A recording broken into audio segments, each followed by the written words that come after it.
여러분, 지금부터 제가 말씀드릴 내용은 어쩌면 여러분의 재산과 관련된 중요한 정보일 수 있습니다. 2026년 5월 9일. 혹시 이 날짜를 기억하고 계신가요? 사실 말입니다. 이 날짜를 기점으로 다주택자의 양도세 부담이 크게 달라질 수 있습니다. 5월 9일까지는 중과 유예가 적용되지만 5월 10일부터는 중과 세율이 적용될 가능성이 높기 때문이죠. 2026년 1월 23일 이재명 대통령은 공식 SNS를 통해 이렇게 밝혔습니다. 5월 9일 만기인 다주택자 양도세 면제 연장은 전혀 고려하지 않고 있다고요. 여러 주요 매체에서 일제히 보도한 내용입니다. 자, 한번 생각해보세요. 여러분이 조정 대상 지역에 2주택을 보유하고 계시다고 가정해봅시다. 2006년에 5억 원에 매입한 주택을 2026년에 15억 원에 양도하려고 합니다. 양도 차액이 10억 원인 상황이죠. 여러 전문가들의 분석에 따르면 5월 9일 이전에 양도하면 양도세가 약 3억 3천만 원 정도 예상됩니다. 그런데 말입니다. 5월 10일 이후에 양도하면 어떻게 될까요? 같은 분석에 따르면 세금이 약 9억 1천만 원으로 증가할 수 있다고 합니다. 단 하루 차이인데 약 5억 8천만 원의 차이가 발생하는 거죠. 3주택자의 경우는 더 큰 폭으로 늘어날 수 있습니다. 정말 그럴 수 있나요? 지금 이렇게 생각하시는 분들도 계실 겁니다. 그런데 이게 현재 여러 전문가들이 분석하고 있는 내용입니다. 2026년 5월 9일이라는 데드라인을 넘기면 선택지가 크게 줄어들 수 있다는 거예요. 여러 매체에서 82% 세금 폭탄 양도세 중과 부활 코앞, 2026년 다주택자 세무 골든타임, 이런 분석들이 쏟아지고 있습니다. 문제는 이게 단순히 세금을 조금 더 내고 덜 내고의 문제만은 아니라는 점입니다. 재산 구조 전체에 영향을 미칠 수 있는 중요한 시점이 다가오고 있다는 거죠. 그래서 오늘 이 영상에서는 왜 이 날짜가 중요한지 구체적인 사례와 전문가 분석을 바탕으로 하나씩 살펴보려고 합니다. 그럼 본격적으로 들어가 볼까요? 자, 여기서부터가 중요합니다. 사람들이 잘 모르시는 게 뭐냐면요. 양도세 중과 구조가 어떻게 작동하는지에 대한 이해가 부족하다는 겁니다. 한번 차근차근 살펴볼까요? 국세청 자료에 따르면 양도세 기본세율은 과세 표준에 따라 6%에서 45%까지 누진 구조로 되어 있습니다. 그런데 다주택자 중과가 적용되면 어떻게 변할까요? 기획재정부 발표 자료를 보면 조정 대상 지역의 경우 2주택자는 기본세율의 20%포인트가 가산되고 3주택 이상 보유자는 30%포인트가 추가됩니다. 여기에 지방소득세 10%까지 포함하면 실효세율이 최고 82.5%까지 올라갈 수 있다는 계산이 나옵니다. 이게 무슨 의미일까요? 과세 표준이 10억 원을 초과하는 구간에서는 기본세율 45%에 중과 30%포인트를 더하면 75%가 되고 여기에 지방소득세 7.5%를 추가하면 82.5%가 된다는 거죠. 실제 사례를 하나 들어볼게요. 이건 여러 세무 전문가들이 제시한 시뮬레이션입니다. 서울에 3주택을 보유한 김모 씨가 있다고 가정해봅시다. 2010년에 8억 원에 매입한 아파트를 2026년 5월에 20억 원에 양도하려고 합니다. 양도 차익이 12억 원인 상황이죠. 5월 9일 이전에 양도하면 어떻게 될까요? 중과가 유예되니까 일반 세율이 적용됩니다. 그리고 장기 보유 특별공제도 받을 수 있어요. 15년 이상 보유했다면 최대 30% 공제를 받을 수 있습니다. 전문가들의 계산에 따르면 이 경우 세금이 약 4억 5천만 원 정도 나올 것으로 예상됩니다. 그런데 말입니다. 5월 10일 이후에 양도하면 어떻게 될까요? 중과세율이 적용되고 더 중요한 건 장기 보유 특별공제가 배제된다는 점입니다. 이게 핵심이에요. 10년, 15년을 보유했어도 공제를 받지 못할 수 있다는 거죠. 전문가들의 분석에 따르면 이 경우 세금이 약 10억 원 가까이 나올 수 있다고 합니다. 12억을 양도 차익으로 얻었는데 세금으로 10억을 낸다면 손에 남는 돈이 2억 정도밖에 안 되는 상황이 발생할 수 있는 겁니다. 그럼 그냥 안 팔면 되지 않나요? 맞는 말씀입니다. 그런데 버티기 전략에도 비용이 발생합니다. 종합부동산세를 매년 납부해야 하거든요. 3주택자 기준으로 공시가격 합산이 일정 금액을 넘으면 매년 상당한 보유세가 부과됩니다. 10년을 버티면 그 누적액도 만만치 않죠. 물론 집값이 계속 오르면 버티는 게 유리할 수 있습니다. 하지만 앞으로 집값이 얼마나 오를지는 누구도 장담할 수 없는 부분이고요. 제가 말씀드린 건 일반적인 사례일 뿐이고 실제로는 취득가액, 필요경비, 공제요건 충족 여부 등 변수가 많거든요. 자, 그럼 이제 시장이 어떻게 움직일지 한번 살펴볼까요? 정부의 의도는 명확해 보입니다. 다주택자들이 5월 9일 이전에 주택을 양도하도록 유도해서 매물을 늘리겠다는 거죠. 매물이 늘어나면 집값 상승을 억제할 수 있다는 논리입니다.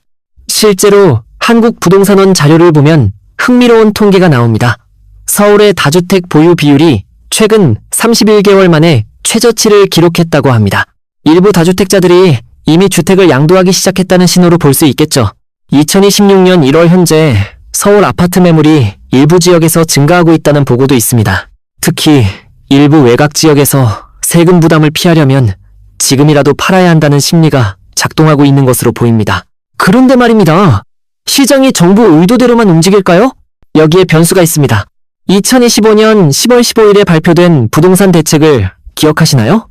서울 전역에 토지거래 허가구역이 지정됐습니다. 국토교통부 자료에 따르면 이 구역에서는 주택을 매수할 때 구청장의 허가를 받아야 하고 2년간 실거주 의무가 발생한다고 합니다. 여기에 DSR 규제도 강화됐습니다. 총부채 원리금 상환 비율 규제인데요.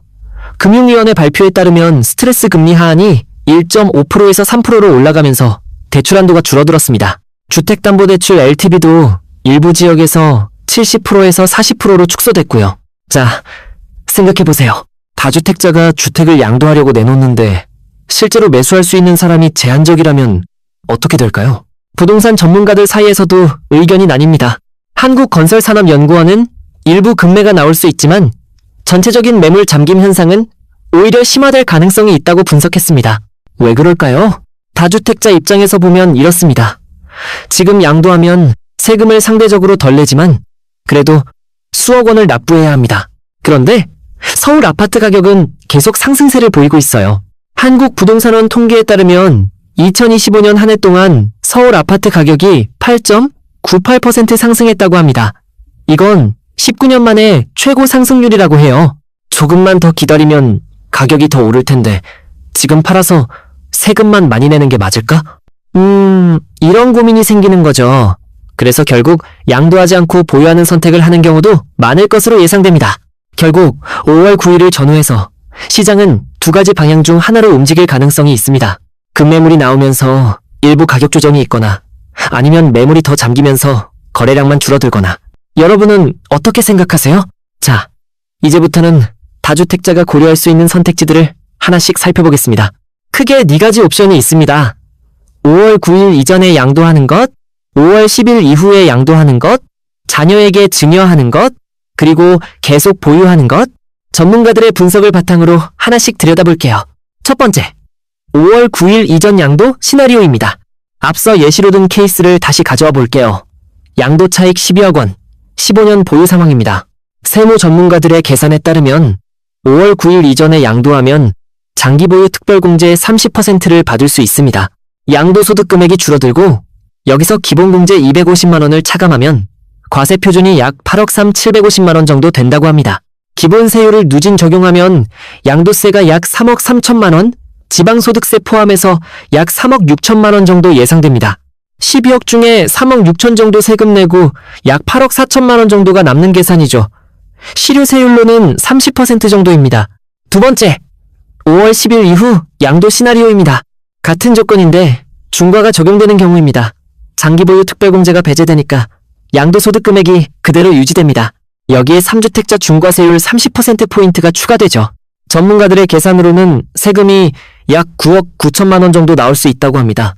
12억을 얻어도 손에 남는 돈이 약 2억 정도밖에 안 되는 거예요. 실효세율 82.5%. 차이가 얼마나 될까요? 약 6억 3천만 원 정도의 차이가 발생할 수 있습니다. 세 번째, 자녀 증여 시나리오입니다. 증여는 어떨까요? 많이들 궁금해하시는 부분입니다.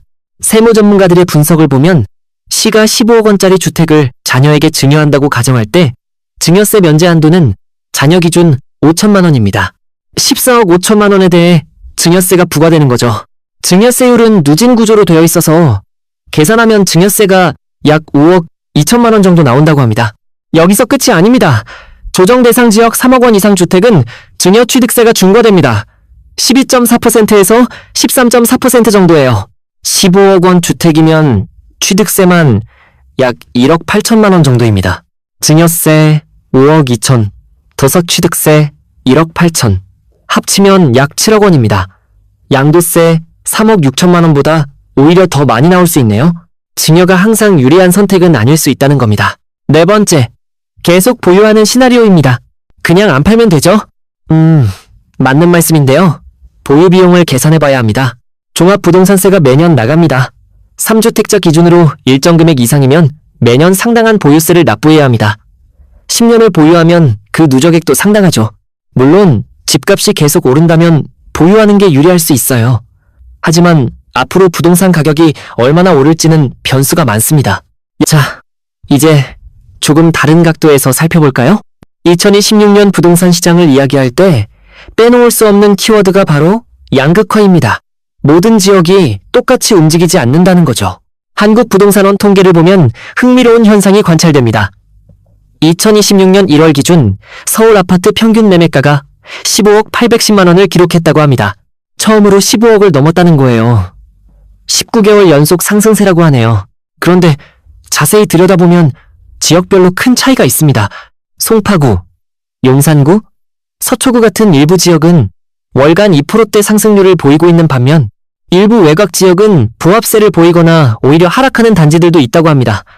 같은 서울인데 완전히 다른 시장이 형성되는 거죠. 왜 이런 일이 벌어질까요? 부동산 전문가들은 우량 자산으로의 쏠림 현상을 이야기합니다. 자, 한번 생각해보세요. 토지거래 허가제와 DSR 규제로 대출이 제한됐습니다. 주택을 매수하려면 자기 자본 비중이 높아야 하는 거예요. 자금 여력이 있는 분들은 어디에 투자하려고 할까요? 당연히 입지가 확실한 지역, 교통과 학군이 좋은 지역에 집중될 가능성이 높겠죠. 여기에 공급 부족 현상도 겹칩니다. 여러 연구기관들의 분석에 따르면 2026년 서울 신규 입주 물량이 약 2만 가구 정도로 예상된다고 합니다. 서울의 연간 적정 수요량이 4만에서 5만 가구 정도로 추정되는데 그 절반밖에 안 되는 거예요. 공급이 부족하면 가격이 오를 가능성이 높아지는데 특히 수요가 집중되는 지역일수록 그 현상이 더 뚜렷하게 나타날 수 있습니다. 실제로 한국부동산원 자료를 보면 서울 상위 가격대 아파트들의 평균 가격이 1년 전보다 상당히 올랐다고 합니다. 반대로 지방은 어떨까요? 같은 자료에서 대전 등 일부 지방도시와 서울의 가격 격차가 역대 최대 수준으로 벌어졌다고 합니다. 양극화가 심화되고 있다는 거죠. 부동산 전문가들은 이런 상황에서 선택과 집중 전략이 더 중요해진다고 조언합니다. 여러 채를 보유하는 것보다 한 채라도 확실한 입지에 보유하는 게 유리할 수 있다는 분석이죠. 여기서 중요한 건 타이밍과 지역 선택입니다. 외곽 지역에 다주택을 보유하고 계신 분들은 고민이 깊을 겁니다. 5월 9일 이전에 양도하자니 아깝고 안 하자니 세금 부담이 걱정되고 전문가들의 조언을 종합해보면 양극화가 심화되는 상황에서는 외곽 지역 주택의 가격 상승이 제한적일 가능성이 있고 보유세는 계속 나가니까 신중한 판단이 필요하다는 겁니다. 반면 핵심 지역 1주택자는 다른 전략이 필요할 수 있겠죠. 자, 그럼 다주택자 이야기만 했으니까 이제 무주택자와 1주택자분들 이야기도 해봐야겠죠? 먼저 무주택자부터 살펴볼게요. 집값이 계속 오르는데 무슨 기회가 있나요? 이렇게 생각하실 수 있는데요. 5월을 전후해서 시장에 변화가 있을 가능성이 있습니다. 일부 다주택자들이 양도세 중과를 피하려고 5월 이전에 매물을 내놓을 수 있거든요. 특히 외곽 지역이나 중소형 평수에서 가격 협상이 가능한 매물이 나올 가능성이 있습니다. 부동산 정보 플랫폼 자료를 보면 2026년 1월부터 일부 지역에서 매물이 조금씩 늘어나고 있다는 보고가 있습니다. 타이밍이 중요할 수 있습니다.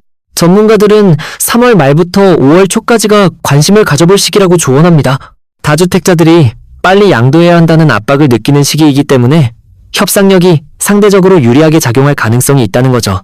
특히 토지거래 허가제가 적용되는 지역은 매수자가 2년 실거주 의무를 지니까 단기 투기 수요가 차단됩니다. 실제로 거주할 목적으로 매수하는 분들에게는 경쟁자가 줄어드는 효과가 있을 수 있어요. 대출 전략도 중요합니다. DSR 규제가 강화됐지만 1주택 실수요자에게는 일부 예외가 적용될 수 있습니다. 금융위원회 자료에 따르면 생애 최초 주택 구입자는 LTV 80%까지 가능한 경우도 있다고 하니까 본인이 해당되는지 확인해 보시는 게 좋겠습니다. 그래도 집값이 너무 비싼데요? 맞는 말씀입니다. 그래서 지역 선택이 핵심입니다. 서울 전체를 보지 말고 서울 내에서도 상대적으로 가격이 합리적인 지역을 찾아야 합니다. 교통 개선이 예정된 곳, 개발 호재가 있는 곳들을 관심 있게 살펴보는 거죠. 다음으로 1주택자 전략입니다. 1주택자가 갈아타기를 할 때 중요한 건 일시적이 주택 비과세 요건입니다. 현재 규정상 새 주택을 먼저 매수하고 일정 기간 내에 기존 주택을 양도하면 비과세를 받을 수 있는데요. 조정 대상 지역의 경우 2년 내에 양도해야 한다고 합니다. 그런데 2026년은 이 전략을 쓰는데 조심스러운 시기일 수 있습니다. 정부가 1주택자 장기보유 특별공제도 개편을 검토하고 있다고 합니다. 이재명 대통령이 1월 23일 SNS에서 실거주하지 않는 1주택자의 세금 혜택도 재검토하겠다고 밝혔다고 하네요. 구체적으로는 양도차익 구간별로 공제율을 차등 적용하는 방안이 거론되고 있다고 합니다. 양도차익이 클수록 공제율이 낮아질 수 있다는 거죠. 그래서 1주택자도 방심하면 안 됩니다. 특히 고가주택 보유자는 세금 구조 변화를 주시할 필요가 있겠습니다. 전략적으로는 이렇게 생각해 볼 수 있습니다. 지금 보유하고 있는 주택이 확실한 입지라면 보유를 고려하고, 입지가 애매하다면 타이밍을 봐서 더 좋은 곳으로 갈아타는 것도 방법이 될 수 있습니다. 무엇보다 중요한 건 현금 흐름 관리입니다. 대출을 과도하게 받으면 금리 변동에 취약해지거든요. 적정한 자기자본 비율을 유지하면서 여유있게 대응하는 게 현명합니다. 자, 이제 정리해볼 시간입니다. 정보만 아는 것과 실제로 행동하는 건 다른 문제니까요. 지금부터 말씀드리는 체크리스트를 확인해보시면 도움이 될 겁니다. 첫 번째, 보유주택 현황 정밀 분석입니다. 지금 당장 종이 한 장을 꺼내보세요. 여러분이 보유한 주택을 하나씩 적어봅니다. 각 주택별로 이런 항목들을 정리해보시는 겁니다. 취득 가액과 취득 시기, 현재 시가 추정, 예상, 양도 차익, 보유 기간, 조정 대상 지역 여부, 연간 보유세 부담액. 이렇게 정리하면 어떤 주택을 우선적으로 검토해야 할지 보입니다. 일반적으로 전문가들이 조언하는 기준을 보면 양도 차익이 적고 보유 기간이 짧으며 비조정 지역인 주택은 5월 이후에 양도해도 세부담이 상대적으로 적을 수 있습니다. 반대로 양도 차익이 크고 조정 대상 지역이면서 3주택 이상에 해당하는 주택은 5월 9일 이전 양도를 고려해 볼 필요가 있다는 거죠. 예를 들어 A주택은 양도 차익 3억의 비조정 지역, B주택은 양도 차익 10억의 조정 대상 지역이라면 B주택을 우선적으로 검토하는 게 일반적인 접근 방법입니다. 두 번째, 세무사 상담은 필수입니다. 이거 정말 중요합니다. 인터넷에서 본 정보나 유튜브 영상만으로 판단하시면 안 됩니다. 여러분의 구체적인 상황에 맞는 정확한 세금 계산은 반드시 전문가와 해야 합니다. 세무사 상담 시 꼭 물어보셔야 할 것들이 있습니다. 정확한 양도세 추정액, 5월 전후 비교, 증여와 매도 비교 분석, 보유 시 장기간 누적 세금 추정, 일시적 2주택 비과세, 요건 충족 여부, 부부 공동명의 전환 시 절세 효과. 특히 부부 공동명의는 세무 전문가들이 자주 언급하는 절세 방법 중 하나입니다. 양도소득 기본공제가 1인당 적용되기 때문에 부부가 각각 공제를 받으면 더 유리할 수 있다고 하거든요. 세무사 상담 비용이 수십만 원 들지만 이를 통해 세금을 수억 원 절약할 수 있다면 충분히 가치 있는 투자겠죠. 세 번째,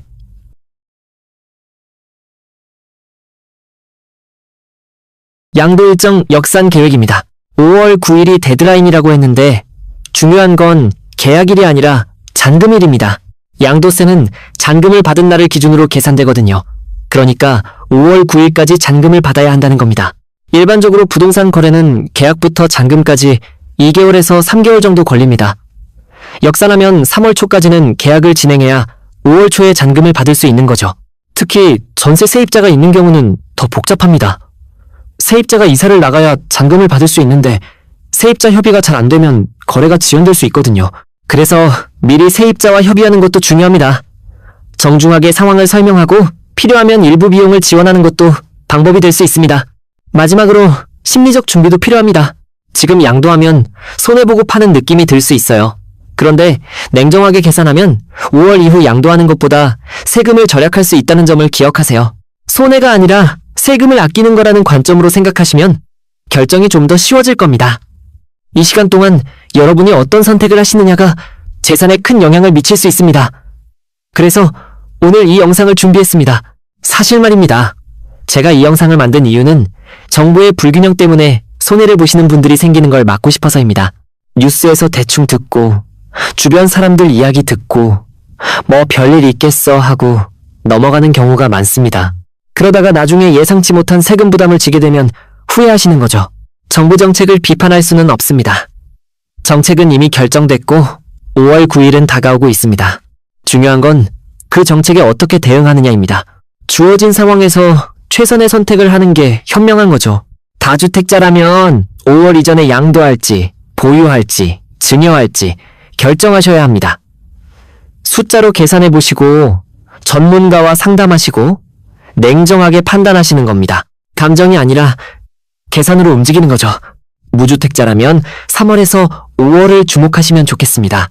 매물이 나올 가능성이 있는 시기니까요. 미리 대출 한도를 확인하시고 관심 지역 시세를 꾸준히 모니터링하세요. 기회는 준비된 분들에게 옵니다. 1주택자라면 갈아타기 타이밍을 고민해보세요. 지금 보유한 주택이 확실한 입지인지, 앞으로도 가치가 유지될지 냉정하게 평가하시는 겁니다. 애매하면 역시 전문가 조언을 구하시고요. 여기서 강조하고 싶은 건 행동입니다. 아는 것과 실천하는 건 완전히 다릅니다. 이 영상을 보신 후에 실제로 움직이셔야 합니다. 이 영상 보고 끝내지 마세요. 지금 당장 메모장을 꺼내서 보유주택 현황을 정리해보세요. 내일 아침에 세무사 사무실에 전화하세요. 이번 주말에 가족 회의를 하세요. 시간은 흐르고 있고 데드라인은 다가오고 있습니다. 여러분의 선택이 옳았는지는 5월 10일이 되면 알게 될 겁니다. 그때 후회하지 않으려면 지금 준비하셔야 합니다. 이 영상이 도움이 되셨다면 구독과 좋아요 부탁드립니다. 여러분의 현명한 재산 관리에 작은 도움이라도 되었으면 좋겠습니다. 그리고 댓글로 여러분의 생각을 나눠주세요. 함께 고민하고 정보를 공유해봅시다. 2026년 부동산 시장의 중요한 변화 시점입니다. 위기를 기회로 만들 수 있는 건 결국 여러분의 준비와 선택에 달려 있습니다. 다음 영상에서 더 유익한 정보로 찾아뵙겠습니다. 여러분의 현명한 선택을 응원합니다. 긴 영상 끝까지 시청해주셔서 진심으로 감사드립니다.